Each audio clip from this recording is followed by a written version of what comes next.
Good evening and welcome to the Cover One Buffalo podcast. You were joining your host, Greg Thompson, along with my partner in crime, Aaron Quinn. We made it. The draft has happened. How do you feel? I thought when you said we made it, I thought you were talking about Elon Musk's rocket landing today. Yeah, I snuck it in. You said we weren't going to talk about it. I'm sneaking it in. But yeah, no, we made it through the draft. It's funny, dude, because I was on a podcast with my friend Tim Schishler. It's the Herd Report. I was on there last night. It's going to drop later this week, but he was, asking me, and Pat Moran asked me too this week of, now that you're done with the draft, you to sit back and relax. And I was saying, that's for the Russell Browns of the world and the Christian Pages of the world. Yeah. For guys like us, now, these are guys I'm digging into because we'll talk about some guys tonight that I didn't have on a radar that I have to go now. And now I have to go do the work that they have already done. So it's actually busier for the schleps like me that just steal everybody else's draft opinion. And now I got to go form an opinion for myself. Yeah. So it was, obviously we'll talk today. It was pretty easy to talk about Rousseau and Basham because I had done some work on both of them. I'm not going to lie to people and tell them I knew a lot about Damar Hamlin. And I'm I've seen his name in the mock simulator. I'm pretty sure I've never picked him once, but I think I've seen his name. And of course, everybody's seen Rashad Wild Goose's name because his name's Rashad Wild Goose. Right. But yeah, it's kind of comical the way that it went. So we're going to go over a lot of that tonight. We're going to start a little bit with some of the news that broke. I certainly made jokes about it not being a surprise, but the Buffalo Bills picked up the fifth-year option on both Josh Allen and Tremaine Edmunds for $23 million and $12.7 million for each of them. So we have them guaranteed under contract for this year and for next year. Obviously, Josh Allen was a formality. Some people thought maybe they would get so far ahead in negotiations that we would see the extension already included, which, I showed the timing for Trey White last year. They did the fifth-year option in mid-April, and they signed the four-year extension in September, 4 days before the season started. So obviously that can still happen way before he plays the game under this. We could still see a Josh Allen contract sometime this summer. The real discussion point is Tremaine Edmunds. So were you expecting this? Were you surprised? Did you maybe have any second thoughts midway through it before they picked it up? So real quick, the timing in the news, and Brandon Beane was pretty specific that they were going to focus on the draft and then deal with that stuff later. So I expected when the deadline came that it was just, let's slap it on them and then get back to the table now that we have some time. Tremaine, I fully anticipated it. I saw some debate on Twitter as to whether or not he was deserving of it or the Bills would consider it. I thought that a little bit was just trying to stir a conversation. I don't really think internally, and maybe this is just my overconfidence in the player, but I don't think internally there was ever a question in their mind of whether or not they're going to take the fifth-year option.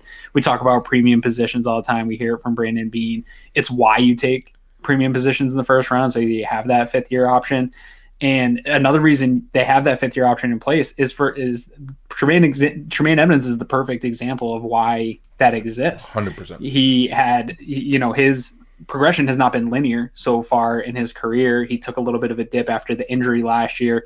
Not having Star Lotulelei, I think, was also a big part of it, not having that traditional big body. I think they knew maybe that. Without Milano, too. Some time without Milano. Yeah, it was a weird year. And he still, they praised him all throughout the time. And he had really nice moments throughout the year last year, too. I think we all see that KC game, and that's our last thought of him. And just, we sort of weighed our opinions on that based on the last thing we saw of him. But this kid is still trending in the right direction. He's still super young. And I don't see a scenario where they limit themselves to not grabbing that fifth-year option and then him exploding this year, and then he's out of your stratosphere of being able to retain him. Yeah. And I will say, I'm not sure I'm ready to give him $12.7 million a year for 5 years, but I'm 100% comfortable giving him $12.7 million for another year that I get to see him at his age 23 and age 24 season locked in. And then if that's what we find out is that, oh man, we should have locked him up earlier and now it costs $13 million a year, $14 million a year, and maybe you could have got it earlier without knowing that at 11 or 12 million, I'm okay with that. So, that's really, you said it perfectly. He is the exact kind of player this is designed for. He's had flashes. He's shown the traits. He's had some inconsistency, but you want to see more and you want more time to evaluate. That time to evaluate is the key. That's what you want, and that's what the fifth-year option gives you. So I get it. It's not cheap. In that year, we are now committed to, roughly $25 million towards linebacker in the 2023 season or 2022 season. That's not nothing. $25 million is a lot for linebacker. And we're going to see over 2 years of those guys playing together. Can we budget and afford for that to be what it looks like? And do we want to be able to budget to have an expensive linebacker room because they're just that good? Now you get to figure that out, and you don't have to scramble in case, like you said, he blows up and then we can't afford him. Now we've got him locked in for 2 more years. Yeah, and it also gives you a little bit of ability where even early on in this next season, I think that the evaluation process for Edmunds is going to come here by mid-season here this season. I think they're going to have to make a decision as to whether or not they invest in the future at this position more aggressively going forward next year, which we saw a little bit here with this draft, right? Like investing in the future a couple years out, which that's, again, with this fifth-year option, gives you the ability not just to evaluate as to whether or not you're going to keep them, but evaluate what's your plan going to be beyond this, because it is going to be expensive whether or not they retain him or not. That position could be really expensive. So this provides them a little bit of a buffer here for a couple years to get a guy in and maybe develop him, maybe not have to throw him right in like you did with Tremaine, but get a developmental prospect in here and try to hit on that with a slower development. Like what they originally wanted with Milano was a much slower development, right?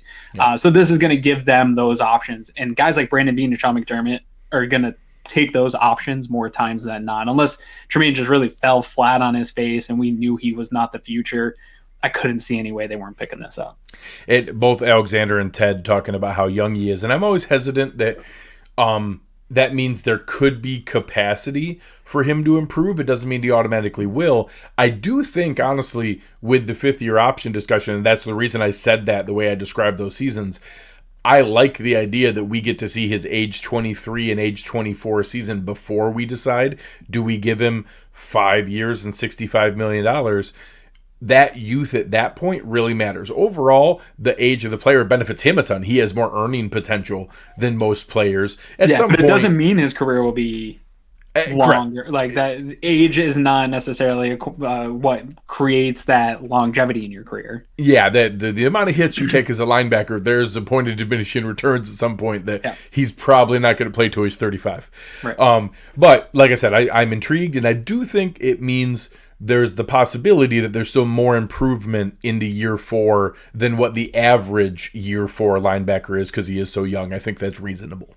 Yeah, young and, something that we're going to deal with some of the draft picks here and moving pieces around and learning positions, right? I think we forget Tremaine Edmunds wasn't a middle linebacker when he came in the NFL. This is still, as of last year, I think you kind of take the training wheels off of him last year, but then you had all the other variables and context to that season that we had mentioned before. So I think that, now the pressure's on for Tremaine. If you thought the Twitter crowd, he better delete Twitter and get off of it this season, because with that amount of money, the pressure's only increasing. Yes. The angst of the fan base and even in the organization for him to improve week in and week out is only going to grow. And the bar that he has to get to, I think, for fans to really accept that dollar value and to accept him as part of the future is there's some really good young linebackers in the NFL right now. And that is a tough bar for him. The potential's there. I think we all see that.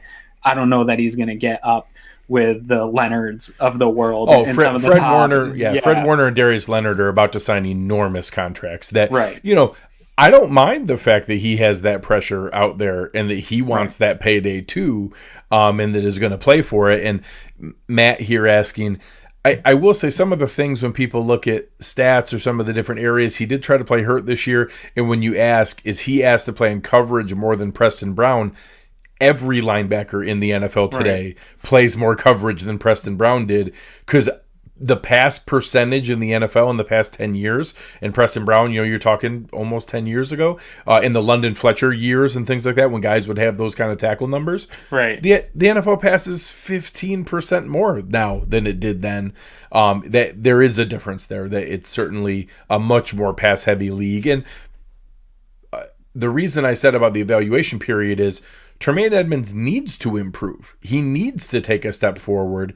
It's a piece of it, but yes, Pete, fans are impatient. It's just the way that it works. So any other topics on the 5th-year option? Yeah, no, not really. I mean, I do think we'll see a Josh Allen extension happen sooner than later. I know some people want to kick that can down the road. I do think that that's more of a priority for this organization. I think there's pressure from the Pagulas. I mean, this is their goose that laid the golden egg right now is Josh Allen. It's never been hotter.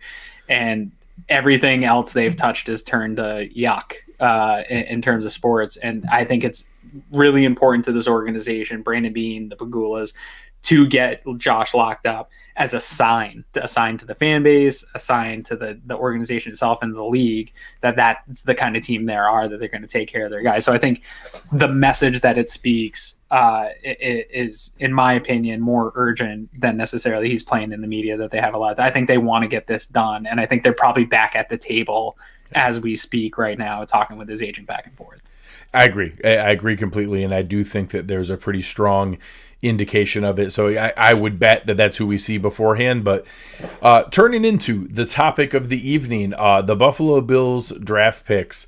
The first pick, Gregory Rousseau, defensive end out of Minnesota or out of Miami, a player that had come up in discussions. I think he was in that group with Jason Owe and Joe Tryon and Peyton Turner and like that next tier of pass rushers, a guy that a year ago, when everybody does the crazy way too early mock drafts, was a top 5 pick. He was coming off a 60 or 15 and a half sack season.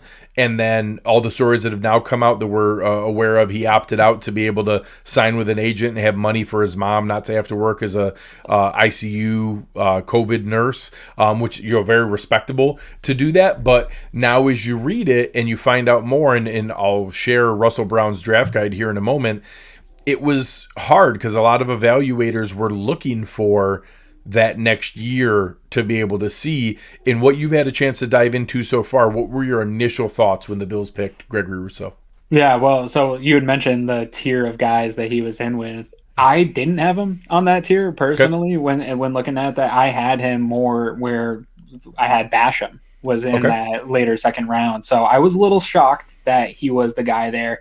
And, the nice thing about how that played out for the Bills is I think we knew Phillips and Pay likely weren't falling to this position, so that you would have your choice of that next tier wherever you put the guys, and that the Bills ended up with that choice. And so clearly he was the top guy on their board of those remaining edges, and they didn't have to make a choice of they didn't, if Tryon goes before or somebody goes before, and then you're kind of wondering, was that their guy, or a situation like that. So the only one was Peyton Turner. Peyton Turner went surprisingly before. He was the only one who went before. They had a choice of Rousseau, Owe, Tryon, and Ojulari. They had those 4. I think most people, including myself, I had Ojulari ahead. I had Rousseau in the same tier as Owe and that great Tryon, but I had Ojulari ahead. I assumed that was going to be the topic. I thought it was going to be Tevin Jenkins,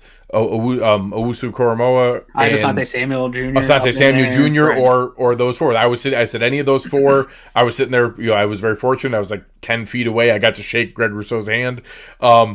I wasn't expecting him to be the pick, and I'm glad the camera wasn't on my face when that was the selection, because I was like, I probably had him 6th or 7th on the board, so I was maybe a little higher than you, but he wasn't in my top 4. I thought we had a slam dunk top 4, so I was a little surprised, and he's one that I felt better about the more that I've learned about him, and I've understood why he checked the boxes of the organization, but I was pretty surprised in the moment. Yeah, and so I'm there when in the moment it was kind of like, what do we? Yeah. Why we do that? And it sank in for a minute, and I agree with you there. Now, the more I read up on it, Eric, I can't wait for this video that Eric's working on, because I've seen these pieces and these clips that he's putting out on Twitter and his breakdowns of Rousseau, and it's really clicking for me and seeing how it can come together and seeing some of those really special traits that aren't necessarily athleticism traits, but that length, that size. I see the future of the type of frame that he can put on. He's still so young, and that type of frame and that type of ability of what he'll be able to accomplish if he develops here with Eric Washington. So that makes it a little bit more palatable to see how this can work out. And we said all along, I said so many times on this show that's why I had no problem taking a Travis Etienne or Najee Harris, was this team can afford to take risks at pick 30, right? And if you're going to take a risk and you're doing it at a position of need in the future, like that's even better than taking a risk necessarily on a running back. Like I had been pounding the table for at times. So trying to pull back and say, hey, you were the one saying this stuff, that this pick can be a risk. It can be a gamble on traits all the time. And this guy had production. I don't particularly care about the production because it did come and we didn't see anything for a year. It's the same with Caleb Farley. We had 1 year of production out of him. The way that you talked about Farley last week was exactly what came to my mind with Rousseau was, hey, I know that he converted over, and when he converted positions and kind of only played 1 year at that new position, it's great that it was a really good year. I would like to have seen more than the 1 year. Yes. And so it's a gamble on that. But I'm willing to take a gamble if the traits are also there, and that you get that right now with Rousseau. And I have some questions about his athleticism. I'm not stuck on the pro day like some people have been, but I will say it's concerning to watch him stumble around and fall behind himself every time he jumped at his pro day. Like there's a little bit of concern. Can he fit into that body, or is he going to be a little bit awkward lumbering? So I'm excited to see him in OTAs, right? We haven't seen this kid in a football uniform or do any football moves here for over a year. I will have a little bit of a hot take here. I know we're going to talk about Basham in a little bit. I think people are saying Rousseau is a developmental project, but I do think that he's going to have a contribution on this roster in 2021 more than I think the vibe on Twitter right now feels. I think they want to rotate him in and use that size and length to their advantage with some of those odd looks and getting him in on third downs, rushing from the interior, stuff like that. So anyone listening, I'm sharing our man Russell Brown's draft guide, which you can find on cover1.net. If anyone's listening to this, wants to get a little bit more intel, he went through so much work. Oh yeah, 120 plus prospects. Ended up getting 2 of the Bills prospects in the group that he did. I'm going to read some of the information here that he shared for Gregory Rousseau. This is from Russell Brown. Even though he was one of the first players to opt out of the 2020 season due to concerns with COVID-19, Rousseau was projected to be one of the first defensive players off the board. That doesn't look to be the case anymore, but he's still one of the more intriguing options off the edge. On tape, his length pops off, but more importantly, he's incredibly versatile. His development has been delayed due to not playing this position, but he leaves college with 16 career sacks and plenty of tools to work with. There's a chance he still ends up going in the first round, but more importantly, an NFL team will be licking their chops to get a more defined role and pass rush plan. Some of the positives and negatives are also listed. For positives, length immediately pops off on tape. He shows plenty of versatility from playing from the 5 tech all the way down to a 0 shade over the center. Can win with basic moves such as a post club rip, creates separation pretty easily. It is important he's going to need NFL coaching that can help develop and define his pass rush plan. And the negative is there's plenty of work because he's still raw. The 16 career sacks is impressive and promising, but he's really only played 1 season as a pass rusher. So I think that matches what I've seen so far. I did some work on him beforehand, but now I've dove in the last couple days. The length pops off, like you said. Eric's film is really going to show that.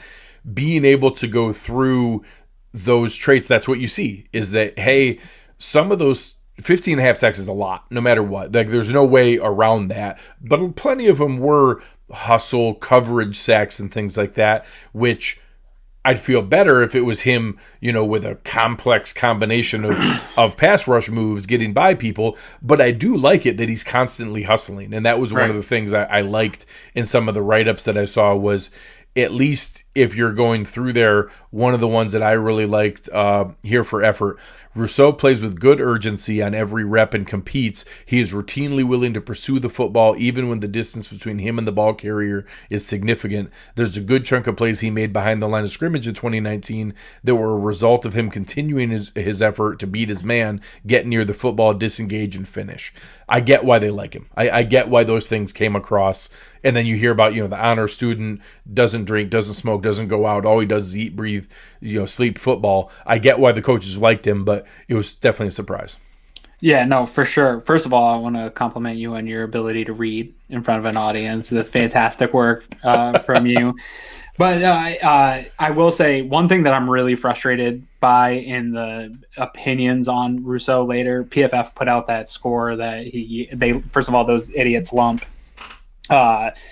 it's non-blocked sacks, pursuit sacks, and cleanup sacks are all lumped into one category, which is ridiculous. Anyone that's ever watched football knows those things are not all the same. But one thing, I saw a lot of Bills fans retweeting that and kind of talking about that conversation, and I don't necessarily care about the number of sacks. I do think how the sacks are generated matters more. To your point, would I like to have seen the Bills get a guy that's just dominating tackles and like ripping quarterbacks apart? Absolutely. I would love that. You don't get that guy at 30, right? Like Correct. The premium pass rushers. Yeah, Myles Garrett and Bosa's, they go in the top 5. Yeah, that's where those guys go. Guys are up there with quarterbacks. Like you're getting them in that top 10. So that is the kind of guy you're getting. But this is something that the Bills have needed. Jerry Hughes has had 3 years of fantastic quarterback pressures, and quarterbacks leak out all the time. You're not seeing anybody close that gap. We thought that we were nobody that can use their length to get him down. Exactly. That even when blocked can still get a hand on a guy, get a hand on a ball.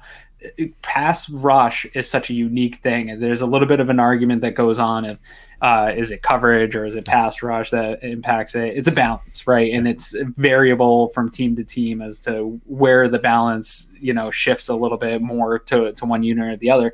But pass rush is really a team, activity, even on the defensive line. Like guys get sacks that are assisted to them all the time. I wish the NFL would have a assisted sack statistic, because Jerry Hughes does great at that in moving quarterbacks off their spot. And as quarterbacks become more and more athletic, able to extend plays, your Patrick Mahomes, our guy Josh Allen, when you're able to get guys out of the pocket, you have to be able to bring them down to the ground or continue to have pressure on them. That's where pursuit sacks matter. That is where cleanup sacks matter, and that will generate that'll generate a good number of sacks for him. I understand that the no block sacks matter or don't matter that much. He didn't really have any of those assists. Eric showed us, according to Sports Information Solutions, they had him registered as 0 non-block sacks. So I think that's being inflated, that the production isn't.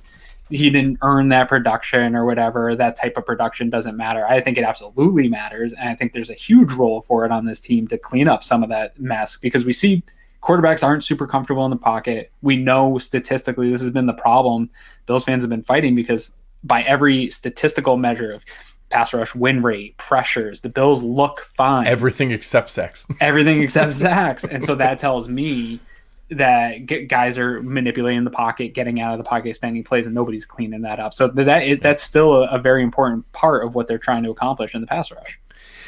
Speaking of pass rush, going on to the next pick, this one was so hard for my brain to process, because I like Carlos Basham. I actually mocked him to the Bills several times in the second round, because I was going cornerback in the first round all the time, and he was one of those guys that was one of the best available guys in the second round. I think that universally he was rated late 30s to mid 40s and was, I think, inarguably a good value at pick 61. I get why he was the best player available.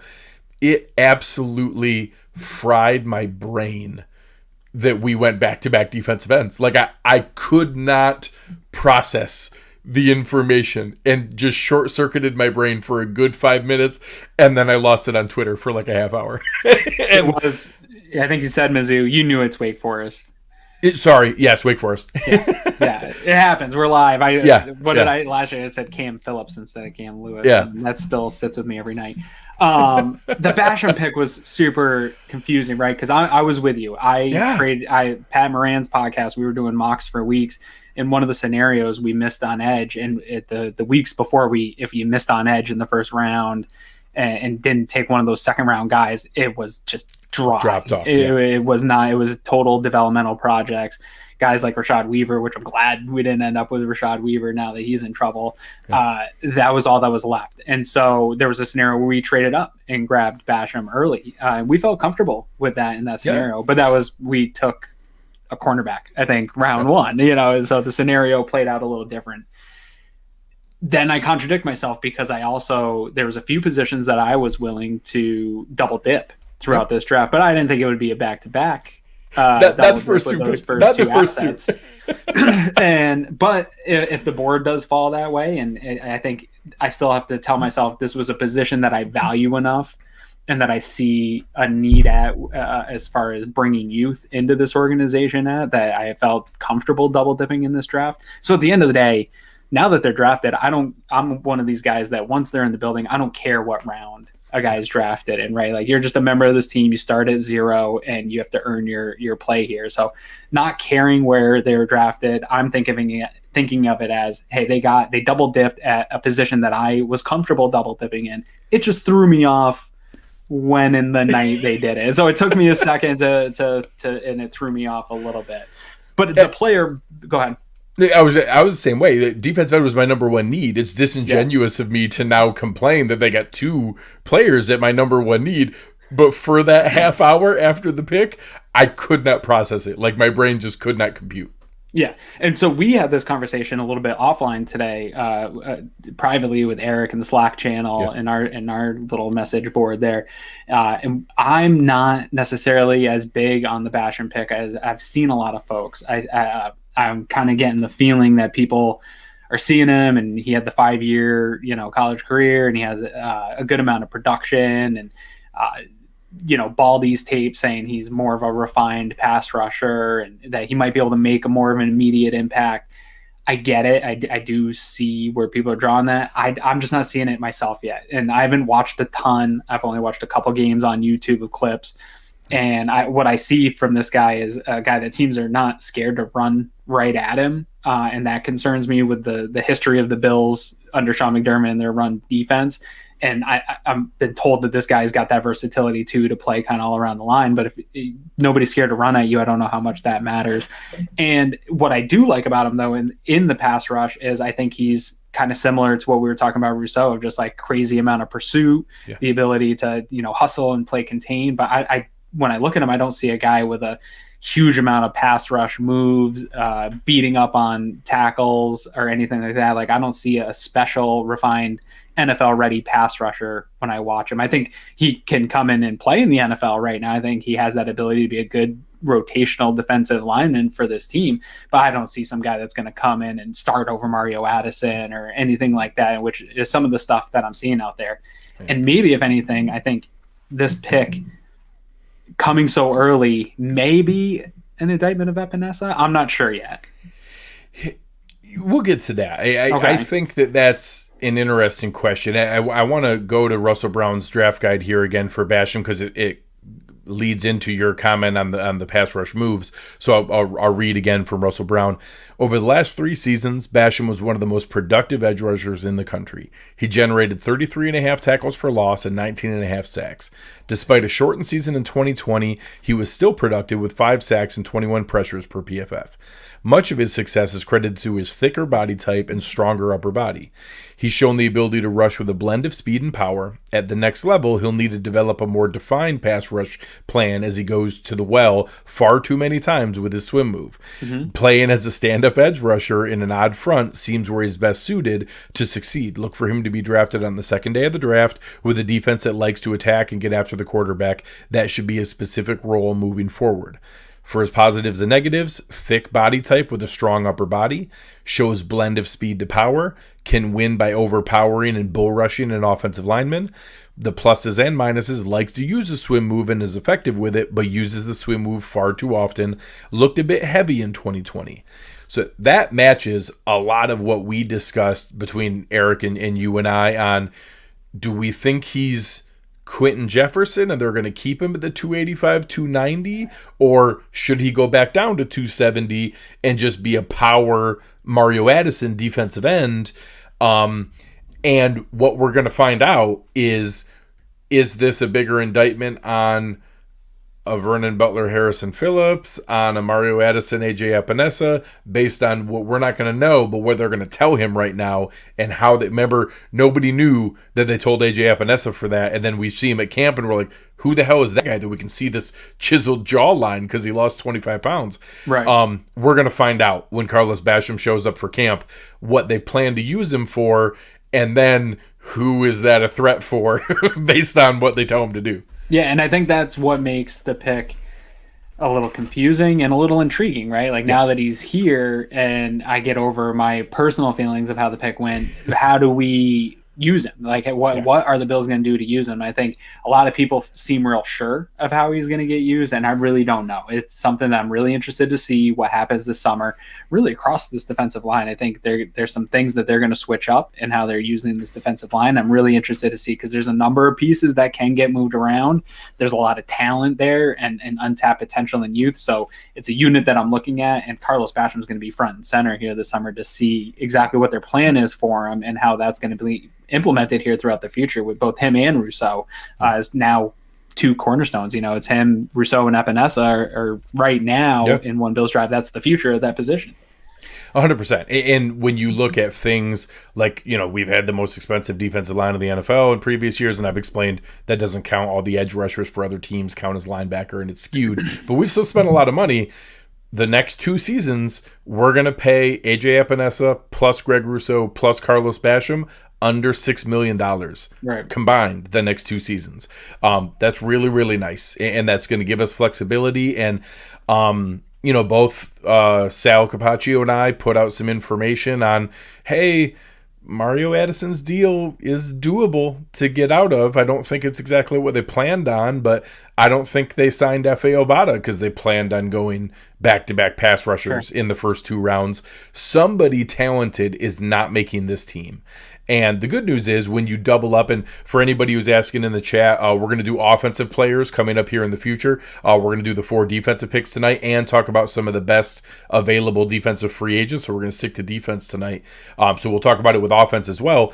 But we know Brandon Beane loves to do trades right before cutdown day, and the 2 easiest positions to trade are defensive line and offensive line. That's the biggest market. So I do think that there's a chance we see a player with some name value get moved here, because when you rattle through, there are 15 defensive linemen on this team, and I think only like 3 of them are easy to cut. And then you get into, you know, the Justin Zimmer fan club, Harrison Phillips, F.A. Obata, Bam Johnson, Mario Addison.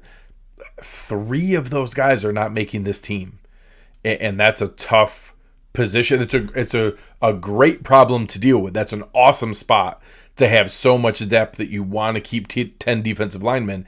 Even keeping 10, you're talking about Justin Zimmer and Bam Johnson, who are probably NFL caliber roster players. It's going to be pretty crazy to see. Yeah, I do have bad news for the Justin Zimmer stands on Twitter. That's an easy one for me. Yeah. Unfortunately, when you talk about the group, right? Yes. Honestly, I'm there with Bam Johnson too. Yeah, to everybody, totally, yeah. The 4-phase special teams, I get it. That's a bonus. That's not the reason he's going to make this roster. The Bills have a lot of special teams aces and a very good special teams coach, so I'm not super worried about that. But to the Addison point, I agree there's a scenario that we could see it. I look back to the Shady with Devin Singletary coming in. I think if these guys have a summer where the Bills feel real confident going forward that, hey, we got a guy that can produce in the NFL level now, like they felt with Devin Singletary, that they would have no problem moving. The opposite last year, where they didn't get a normal camp and a full preseason for Epinesa.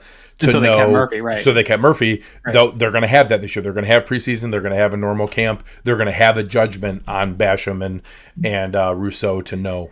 Yeah, and so I think if a Addison trade occurs, I think that we should feel pretty good about what they expect for the production out of one of those rookies, if not both of them. But I think right today, even though there are outs, I don't think Brandon Beane is planning that out. I'm sure they run scenarios of, if roster things happen, what do we got to do? But I think the plan that Sean McDermott and Brandon Beane both want is Mario Addison and Jerry Hughes to mentor these guys. We heard him Beane talk about brought it up. Yeah, who was the first guy to text him? Yeah, about the new players. Exactly, and I think that we've talked about it so many times over the years now on this show of how important that leadership council that McDermott has. I would assume Addison's a member of that at this point, and that type of veteran presence in the locker room, especially with an infusion of youth into that room. I don't know that they want to put it all on Jerry Hughes to take that entire room and be the one vet for it. I think they like the idea of rolling out there with Addison playing more naturally where they intended him to be a year ago, and with Jerry Hughes, and then just have these guys as young rotational players learning underneath them. We know they don't want to run rookies out if they don't have to right away. Even when Singletary got cut or McCoy got traded or cut, they didn't want to play Singletary right away. It took time for Frank Gore to give up the rock, even though people were clamoring for Singletary. So we know they don't want to do it if they don't have to. So I think Addison's going to be a tough one for Brandon. This will be a those guys are really going to have to come in and prove that they're ready to produce early in their NFL careers for him to move on from that. Yeah, and we're going to see how they put those together. I actually, I think maybe I'm a little higher on the late season play of Epinesa than some people are. Mm-hmm. I think Epinesa is going to start opposite Hughes, and the Addison's going to go to the position and spot that he talked about in the presser with 40 to 45% of snaps, and use him to stay fresh. And now you have two young bucks who can come in and develop slowly like they did with Epinesa. You don't need to rush them. But those five guys, that's a versatile weapon. You're talking about four of the guys can kick inside anytime they need, and Jerry Hughes is still, a bat out of hell coming around the corner. I think it's going to be Epinesa starting in that role, and maybe you have Basham as his backup as the strong side defensive end, and then rotation of the other guys. And on pass rush downs where you're talking about you get to kick an Epinesa or a Basham inside and then have Hughes and Rousseau coming off the end with Ed Oliver. Now, you can have something exciting to be able to do where that's going to go. Yeah, they definitely have some versatility, which is, I think, exactly what Sean McDermott and Leslie Frazier and Eric Washington want out of this line. And so it's going to be interesting to see how they put all the parts together here this summer. I think we'll get a pretty good look early exactly what their plan is. So that's I've never been more excited for a training camp after not having it last year and knowing that there's a bunch of new ways that we're going to see this team utilize their defensive front is very exciting. My wife's going to get super annoyed how often I'm going to want to go to camp. Yeah. We'll deal with that in time. Yeah. So the next guys that we're going to go to here are, this is really where it's fun. And like you and I try to be honest about it. We're not people who are out there grinding through hundreds of players. We know the top 100 guys probably reasonably well, especially at the positions. And fall in love with a couple late yes, and a handful of guys that we like later on, and that I'm still never going to forgive the Bills for letting Hamza Nasruddin go in the 6th round. It's going to hurt my soul. But when guys like this come up, it's really fun to now be able to dive in and learn more about a player that, really we hadn't had a chance to do a ton of work on. And I think both of us have really been pleased with what we've seen from Damar Hamlin. And, Hamlin is the kind of guy that, was... I remember the quote, it's come up a couple times now. He was the best available player on ESPN's broadcast on Mel Kiper's board for 3 hours and 43 minutes. He's a guy that a lot of people thought could have been an early day 3 pick, maybe even sneak into the end of round 3, but maybe should have been closer to that 4th round. To get him in the middle of the 6th round and to be in a spot where 4-year starter out of Pittsburgh, played, in the box, deep safety, in the slot, able to play some man coverage, always willing to stick his nose in there as a tackler. Not an elite athlete, but a pretty solid, plus athlete. I think he's a really nice player to get, and the fact that he took jersey number 31, I think is really fitting, because I think he's that kind of, you don't want him to be your starter, but maybe you're happy he's your third safety, that kind of guy. I think it's a nice find for the 6th round, honestly. Yeah, this is my favorite pick. Honestly, Awesome. I've settled into Hamlin as like my guy in this draft. I always find these like 5th, 6th round is my sweet spot, right? I actually loved this whole 6th round. To be honest, it was the most fun of this draft, especially now looking through the draft here. But Hamlin, for me, this one's a great one, because I agree. I think I saw the quote about him being the best player on the board. I think both Pitt safeties sort of got treated unfairly by their RAS and their athletic testing and stuff like that. I think that they're both better than they tested athletically, and that I don't need them to be total athletic freaks. Probably are pretty close in line with what Jordan Poyer and Micah Hyde probably came out and tested as, like, and doesn't pop off the charts and in the testing. But if you watch football and you watch Jordan Poyer and Micah Hyde, and you're going to walk away saying those were a couple of the most athletic guys on the field, every single Sunday. Nobody beats Micah Hyde deep. That's what I'm saying. And Jordan Poyer just flies around and is super smooth. These guys are smooth athletes. And when I'm watching Hamlin, I see a little bit of both of these guys at times. I think he's got to work with Micah Hyde a little bit on staying behind guys in coverage and not getting beat deep. You see that kind of pops off on his tape a little bit. He's always seems to be a step or two behind. But run support, dude, this kid just pops. He has a trigger and he knows how to pull it. And I fall in love with defensive backs that are willing to get up there and get dirty, come in with some thump and hit guys. I think that's fantastic. We were talking to Eric earlier, that Pitt defensive scheme really just molds real nicely, and especially with what they're able to do with those safeties. It just is a similar scheme to what the Bills are doing, quarters coverage guys. That's nice. There's not going to be a huge learning curve for him to come in, which at the safety position, the Bills do so many different things with their safeties and those looks that they present and the pre and post tap stuff that could get real sketchy for younger guys. So having a guy that has that ability and knowing that need is there of that third safety, right? Like, we still, a few years into this, don't know really anything about Jaquan Johnson, right? And we know that he was not able to take over Dean Marlowe's role. And so I think that if there's somebody that can come in and have a known immediate spot on this team as that third safety, and hopefully, we talked a little offline about his lack of special teams ability, but hopefully you see these skill sets and that they can translate to special teams. I think he's got a pretty carved out, defined role here for the next 2 years to be safety number 3, hopefully be a special teams contributor and learn from two of the best tandem in the league in Jordan Poyer and Micah Hyde, and eventually possibly replace one of them here in the future, as I don't think the Bills are going to be able to maintain keeping both those guys long term. So safety was a sneaky need for me going into this draft. So I'm glad they walked away with a guy, and I really like the player as far as the developmental guy that they got. Yeah, and he's a above average athlete from an RAS score in just about everything. Yeah. He's not bad in anything. He's not elite. He's like anything. A 6 point. Yeah, 6.9. And was consistently above average in everything. Ran like a high 4.5. Had a pretty good 10-yard split, which you see in that explosion. He is able to, like you said, fire is going to really get in there quickly. And is a smart player, recognizes defense as well.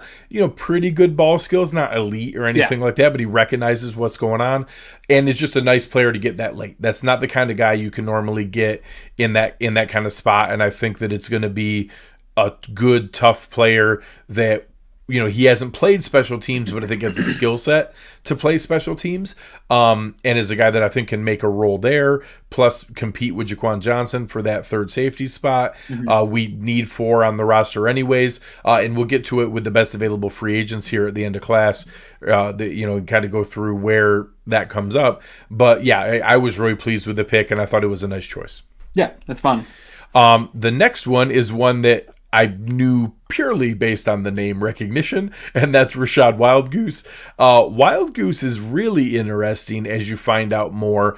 Not dissimilar from the conversations we had about Caleb Farley and Gregory Rousseau. Didn't have a chance to play a ton, is a really intriguing athlete, like is a plus athlete, and I think you see there was some weird stuff in one of his pro days. He ran a 4.41. In another pro day, he ran like a 4.56. And I think when you watch that, I only watched 2 games, but I think he looks fast. I think he plays fast, and I know a lot of the write-ups I had that I looked at talked about how he has really good play speed, but maybe not always knowing exactly where to go and is still learning. Right. But has versatility to play outside and inside. 6 foot, almost 200 pounds. Plays in a very complex college defense under Jim Leonard's defense in Wisconsin.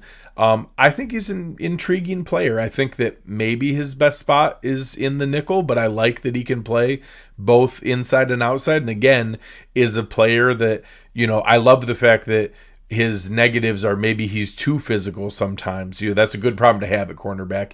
We can teach technique. We can teach him not to be so handsy and going after guys, but he loves to fight for the ball. He loves to punch the ball out.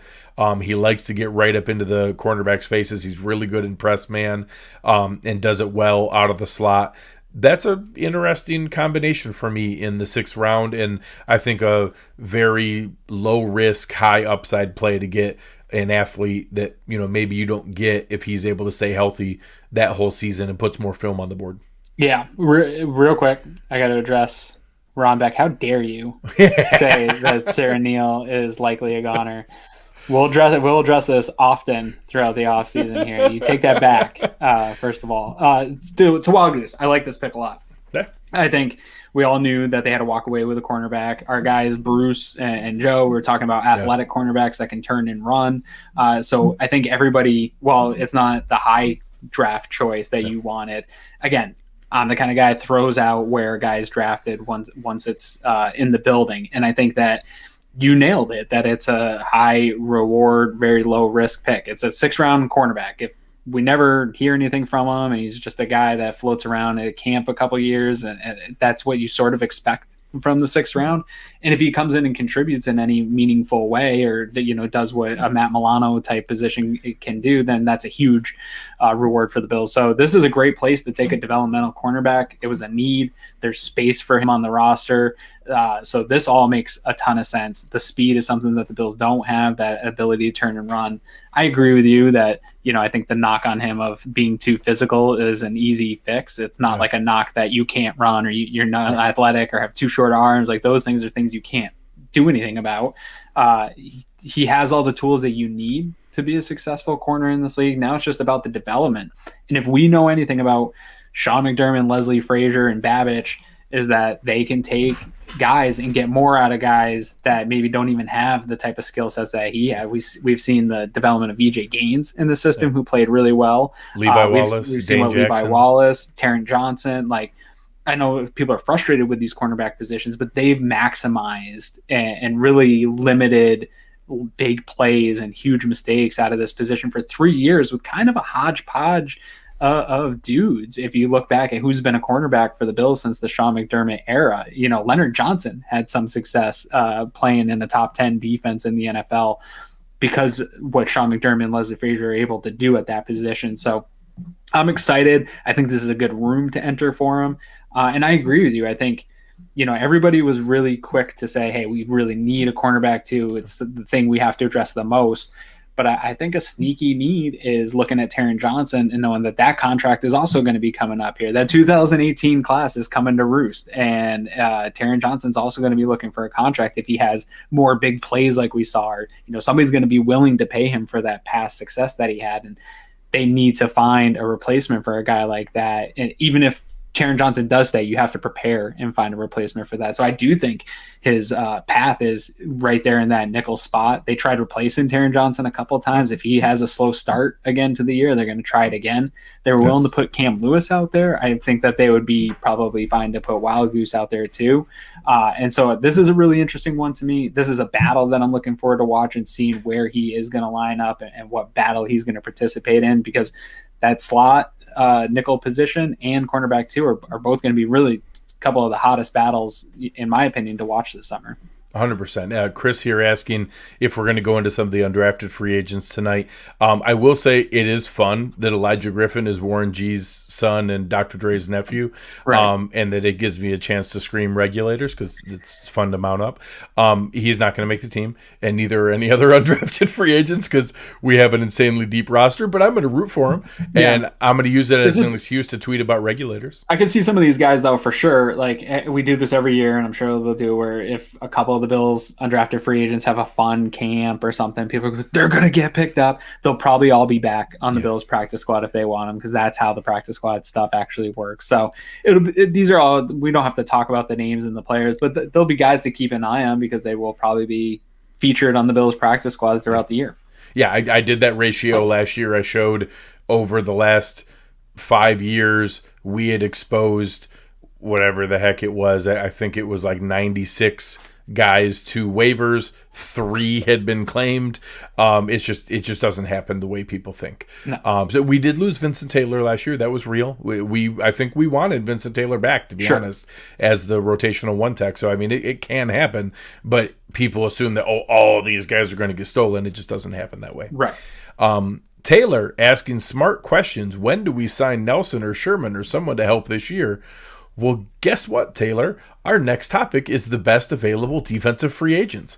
And I will say, asterisks of best available of needs for the correct. Bills. We're not going through every single spot. Any more edge.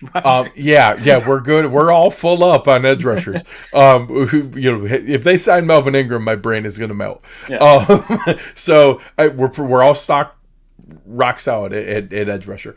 But I don't think Rashad Wild Goose stops us from looking at the cornerback market. No. And I think that Bean actually talked about that. He was on the Jim Rome show today. He was on One Bills Live. He was in several different spots, and he talked about he is shopping right now. Matter of fact, that was his exact words. He said, I don't have a lot of money. I'm on a budget. I'm not out shopping for a Mercedes-Benz, but I am shopping.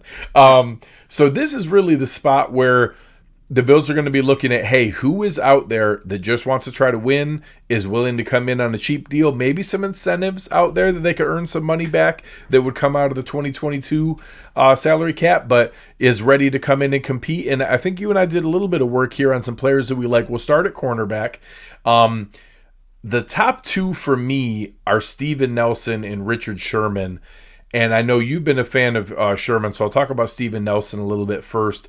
He's a guy, he's 28 years old, coming off an excellent season 2 years ago in Pittsburgh and then a good season last year. He is 100% the example of the market screwing over a talented player. Pittsburgh kind of hemmed and hawed about whether they were going to pick him up or, tender him, ended up letting him test free agency. It was a little bit late after a couple guys had signed. And he's a guy who, honestly, I think would have been in play for a $7 to $10 million contract if he was available day one or in a normal year of free agency. And he just kind of lost the game of musical chairs. And then, God bless him. I think maybe a little bit of pride. He's tweeted a couple times in the last couple days as players or people on Twitter are assuming why he's a free agent. And he tweeted, it's about the money. And so he expected to get paid and is frustrated that he's not going to get paid. And as a human element, I understand that.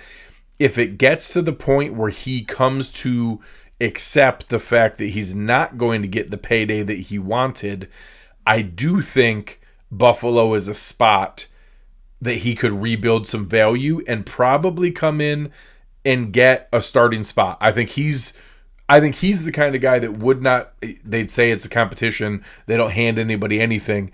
If Steven Nelson signs with the Bills, he's going to be the starting cornerback too. He's better than who we have. And is maybe one of the only guys who's would definitively come in and be an upgrade. I like him a half notch more than Sherman because he's 5 years younger and more athletic. Honestly, Sherman has played as well as Nelson has the last 2 years. I'll let you talk about it. As I research a little bit more, I don't really understand the Richard Sherman hate. he's played pretty freaking well the last 2 years. He played exceptional in San Francisco 2 years ago, and this past year he only played 5 games. He was still pretty good in the 5 games. Yeah, he's still pretty good football player. Some of these guys that maybe you lose a little bit of athleticism, you make up for in what you know about the game. And there isn't when a you're thing 6'3" with go gadget arms. Yeah, and there isn't a thing that Richard Sherman doesn't know about the game of football. And the reason I like him is because I see the Sean McDermott, Brandon Beane way of grabbing veterans that they know what they're supposed to be doing out there. I think that he would fit right in and communicate well with Jordan Poyer and Micah Hyde and Taron Johnson, and that stuff's super important to me. And I think he's a real big time system fit. I think Steven Nelson is also. I don't dislike it. I agree with you. I think they're the 1A and 1B, however you want it. We can fight over the who's better.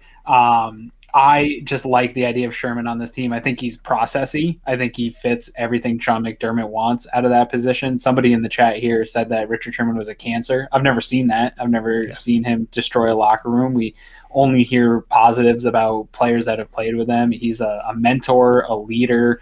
He does things the right way. I think he talked about, he was on that podcast with Brandon Beane, and they were talking about, he's praised the Buffalo Bills organization and that they're doing things the right way. I think he would be happy to come be here. And I do think, anyone that wants to criticize him, you nailed it. I think go look at his body of work.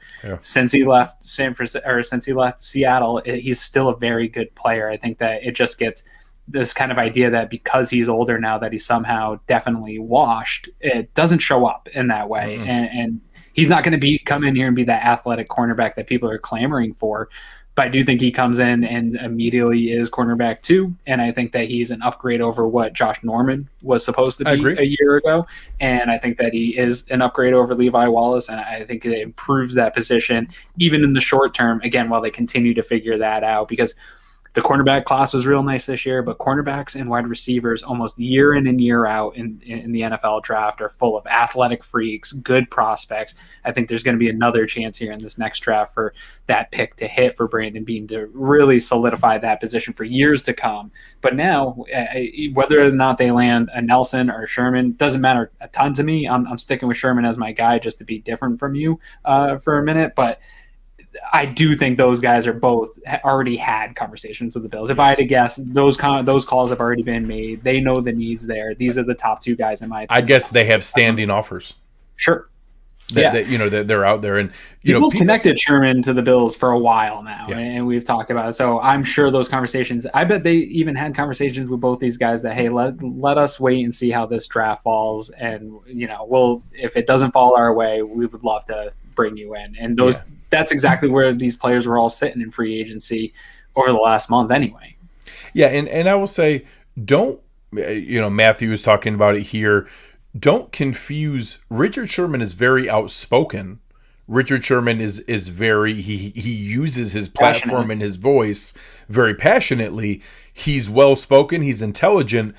I could understand he may support or believe in things that other people don't believe in. That is not a cancer to me. Yeah. And he is one of the most respected players in any NFL locker room amongst the players. People thought Norman was a cancer too. Yeah, right. Because of that, was one of the most community active people on the entire roster. Just as an example, I honestly haven't really. I didn't pay attention to what Sherman did last year. I hear people say he's washed, he got roasted, he's getting burned all the time. In the 5 games he played last year, he played 60-plus snaps in every single game. And in 5 games, he was targeted 14 times and gave up 8 catches. He gave up 1.6 catches a game and was targeted less than 3 times a game and gave up 1 touchdown.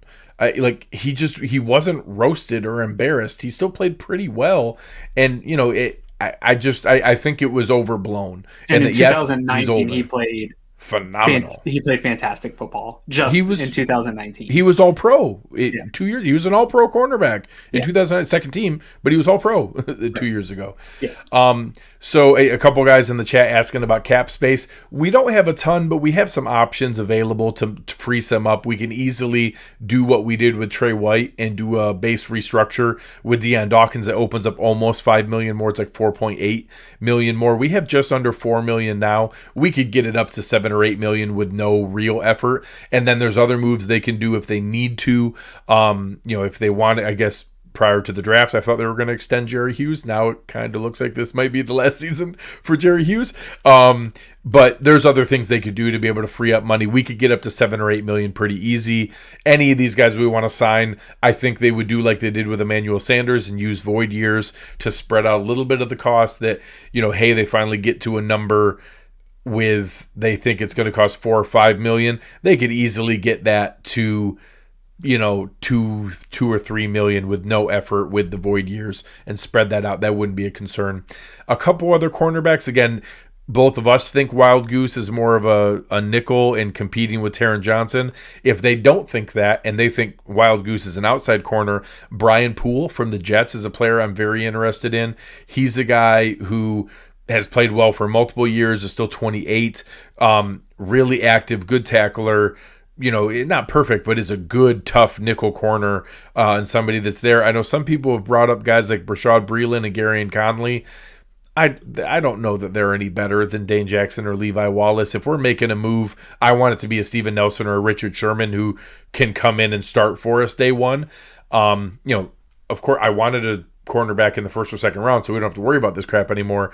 But right now, we're in 1 year Band-Aid mode for cornerbacks. So, if we're going to sign one, I'd prefer Nelson or Sherman, where we know we can plug him in, and then have Dane Jackson and Levi Wallace as a safety net and backup plan. Yeah, I agree with you. Wild Goose isn't going to be where I'm projecting that he's going to be competing in that slot, then Poole's a guy. Buster Screen, maybe. I don't know. He might be another Mike guy Davis. That you're looking at. Mike Davis. I think let's not count out. I don't think it's likely, but let's not count out that another team gets in on Sherman, and then Nelson gets a bigger deal somewhere else, and the Bills bring back a Josh Norman here this summer before camp and run that back. I think Josh Norman, I know fans were down on him. I don't think he was as bad as maybe Twitter and Bills fans thought he was. I think he wasn't as bad as the stiff arm. Yeah, exactly. And some of the low lights that we saw of him, I don't think he was that bad of a player a year ago. I think Richard Sherman's better and Steven Nelson are better. Yeah. But this could be a scenario. I think a lot of teams are doing what Brandon Beane said on the radio today, going out shopping and trying to, whatever they didn't get in the draft, are trying to fill those holes for the roster now. And so they're not, Richard Sherman's getting calls from multiple teams. Steven Nelson's getting calls currently from multiple teams. So there's a scenario where they don't hit on any of these guys.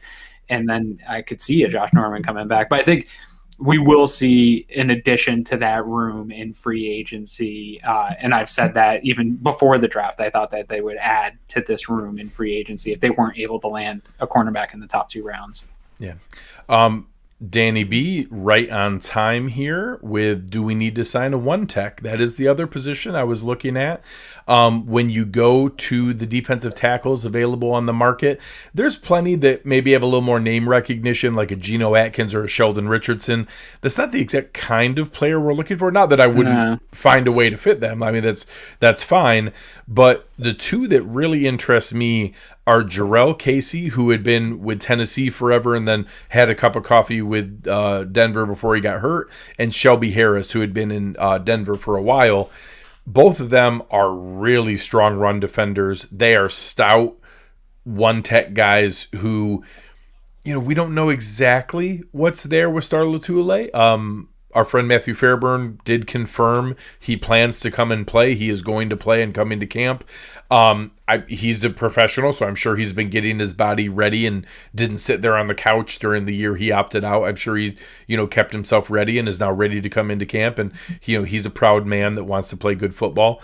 We don't know exactly what we're going to get. He was solid in the year before. I think he was better than people look like. I talked with a couple guys on Twitter that I showed, the run defense was inarguably better when he was there, like 400 less yards, like half the touchdowns, 21 touchdowns to 12 touchdowns, better efficiency. The run defense was better. Tremaine Edmunds was better. I think he has a positive impact. He's not some, monster that's going to come in and just, blow everything away and be a stud, but he's a good average player. I hope that he still is. A couple guys in the chat, Jason bringing up Al Woods or Antoine Woods from Dallas, also a player that might be in the running. He wasn't as good. He's not very good. He wasn't as good as Shelby Harris or Jarrell Casey in run defense, but I've heard his name come up, so I don't know. I would much if we're signing a guy now that's not a camp body, I'd rather it make a difference. Jarrell Casey or Shelby Harris come in and not only make an impact, they might push Star Lotulelei for a starting spot.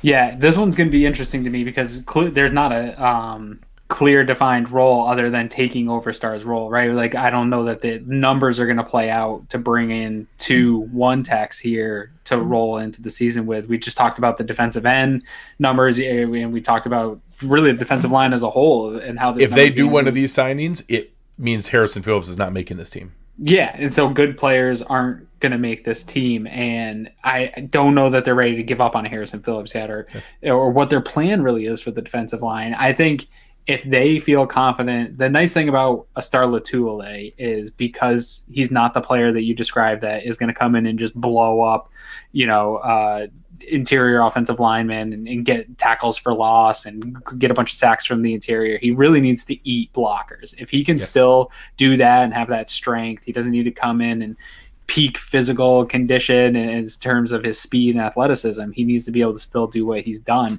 And I agree with you. I think that when he was in Buffalo playing, this is a prime example of you don't know what you got till it's gone. Yeah. The whole time he was here, people were bitching about Star Lotulelei. He got way more popular when he was missing. Yeah, absolutely. That he not a box scorer. Like people pulling up his PFF stats and saying like, oh, he doesn't have any sacks. He doesn't have any of this.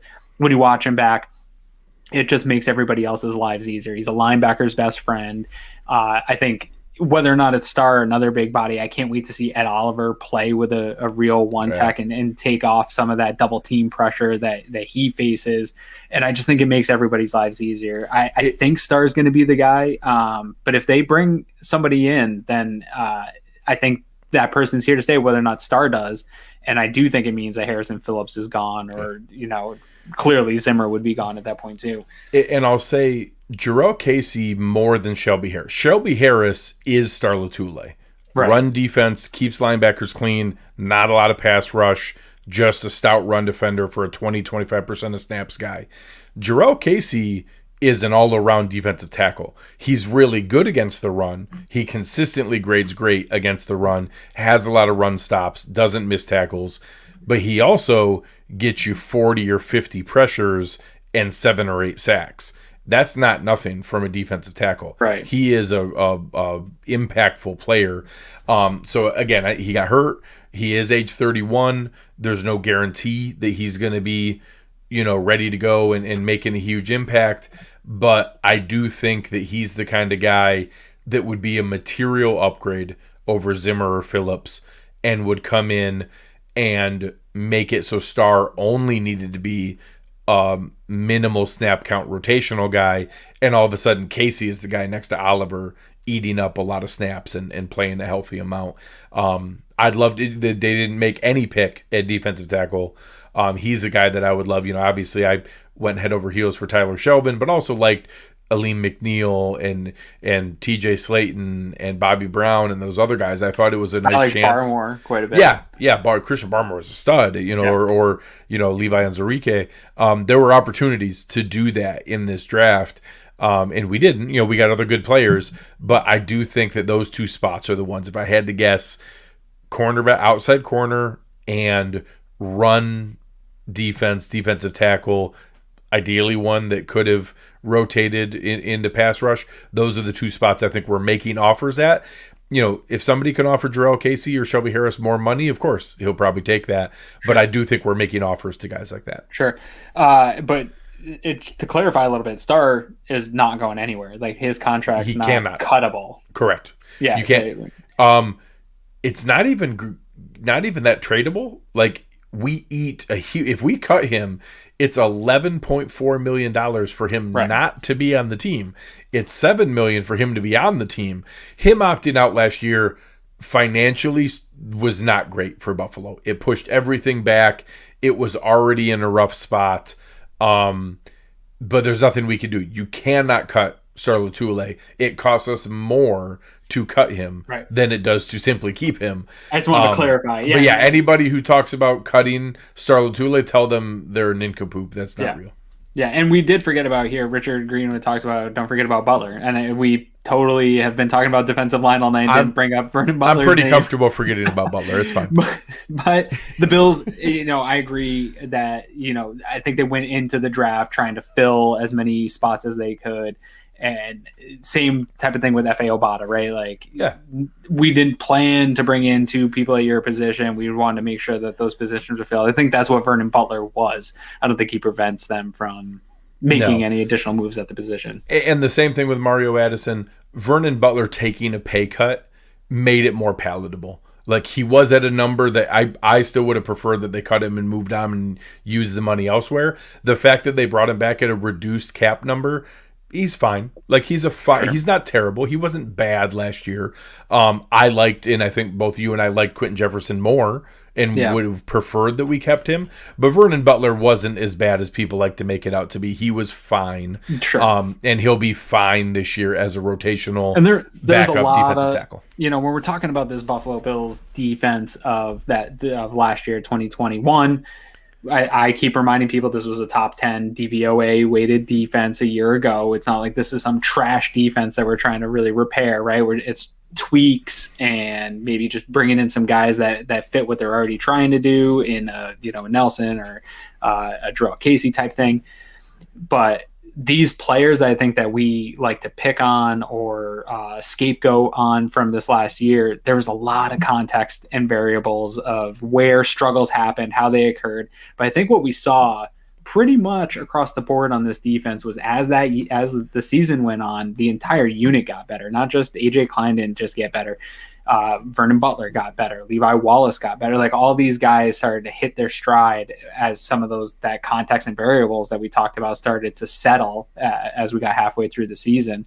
And after that loss against Arizona, this defense really stepped it up, and really everyone across the board stepped their game up. So, your Harrison Phillips, like, all these guys sort of ended outside of the Kansas City game. People really ended playing some of their best football. So there's reason to believe probably in this building that they believe in some of these guys that they brought back or that are returning, maybe more so than us fans do.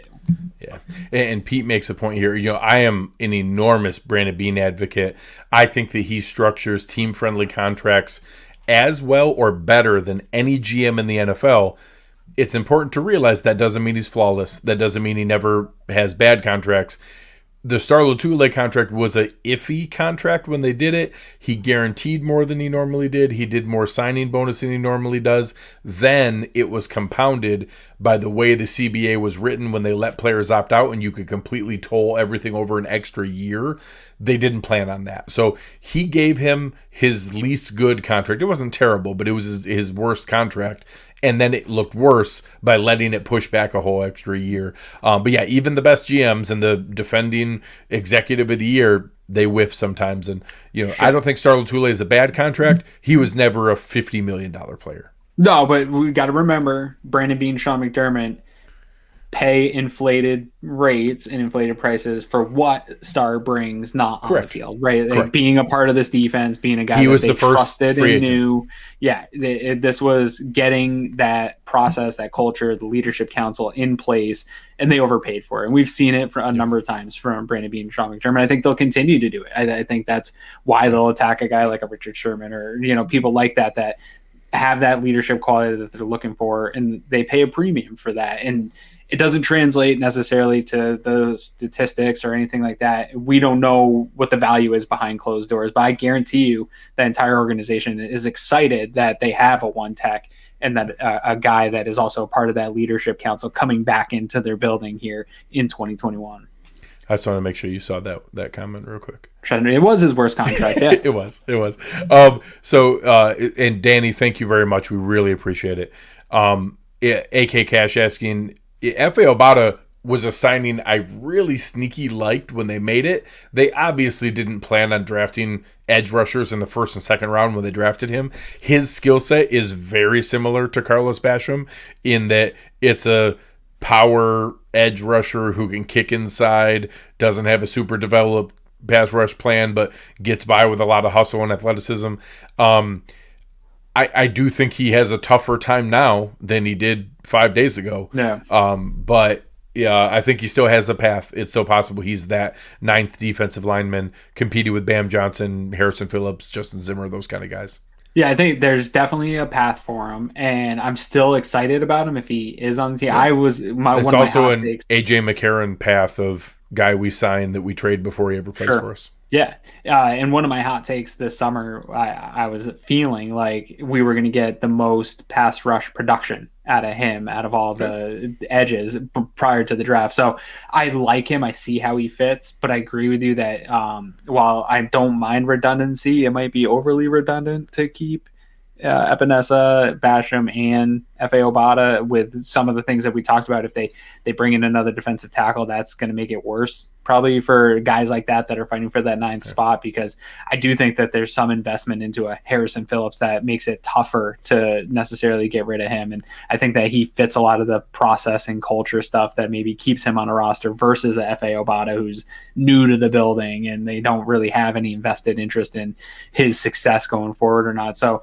it's going to be a really interesting numbers game down there, but I don't think he's definitely out because two guys came in. I think it's going to be really interesting to see how they play those numbers at the bottom of the roster on defense. Yeah, if you had asked me right now, I kind of think he makes it as the last guy, but 6 defensive ends is tough.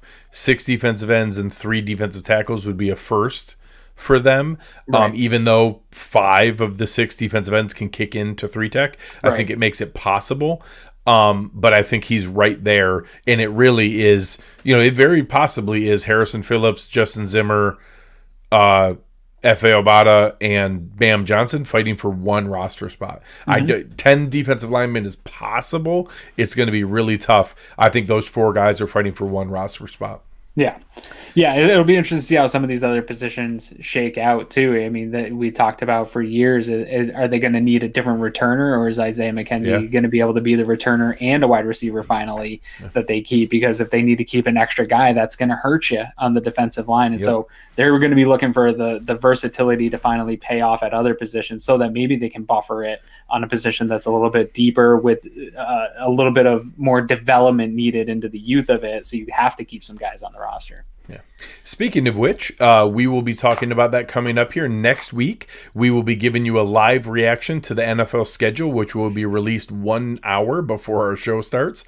It's going to be released next Wednesday night at 8 p.m. So at 9 p.m., we will be right here for you reacting to the NFL schedule, giving some, reaction to where the primetime games are, where the bye week fits, some of the road trips and back-to-back home or road games, and where things fit with the new 17-game schedule.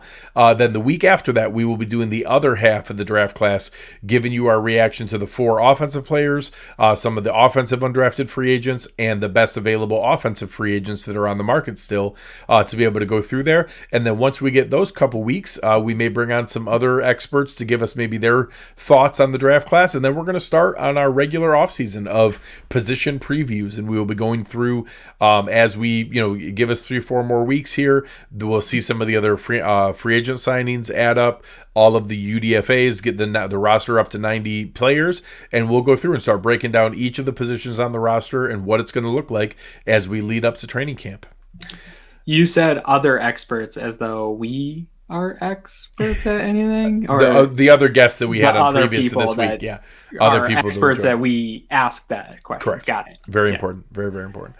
Aaron, where can the good people find you? Yeah, you can find me at Aaron Quinn 716, standing on Elon Musk's Starship. I had to get another one in there, but find me at Aaron Quinn 716, and Cover One Slack channel. Try to be in there as much as possible too. So hit me up, either place.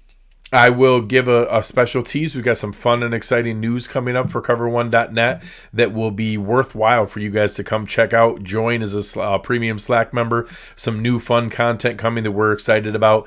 Come over and check us out. Check us out at cover1.net. Find us on YouTube. Subscribe to the channel. Wherever you're listening to this, tell people about it. That helps us out a ton. We're going to do a ton of work for you guys here, going through all the players that have been added to the roster, all the guys that we're going to have leading up to camp. We're We're going to be here for you the whole way through, giving you content all the way in the off season. Help us out. Tell a friend, tell a neighbor, tell somebody in line for the grocery store.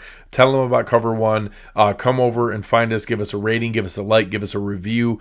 We really, really appreciate it. But for everyone over at Cover One, for Aaron, this has been Greg Thompson. You've been listening to Cover One Buffalo, and we are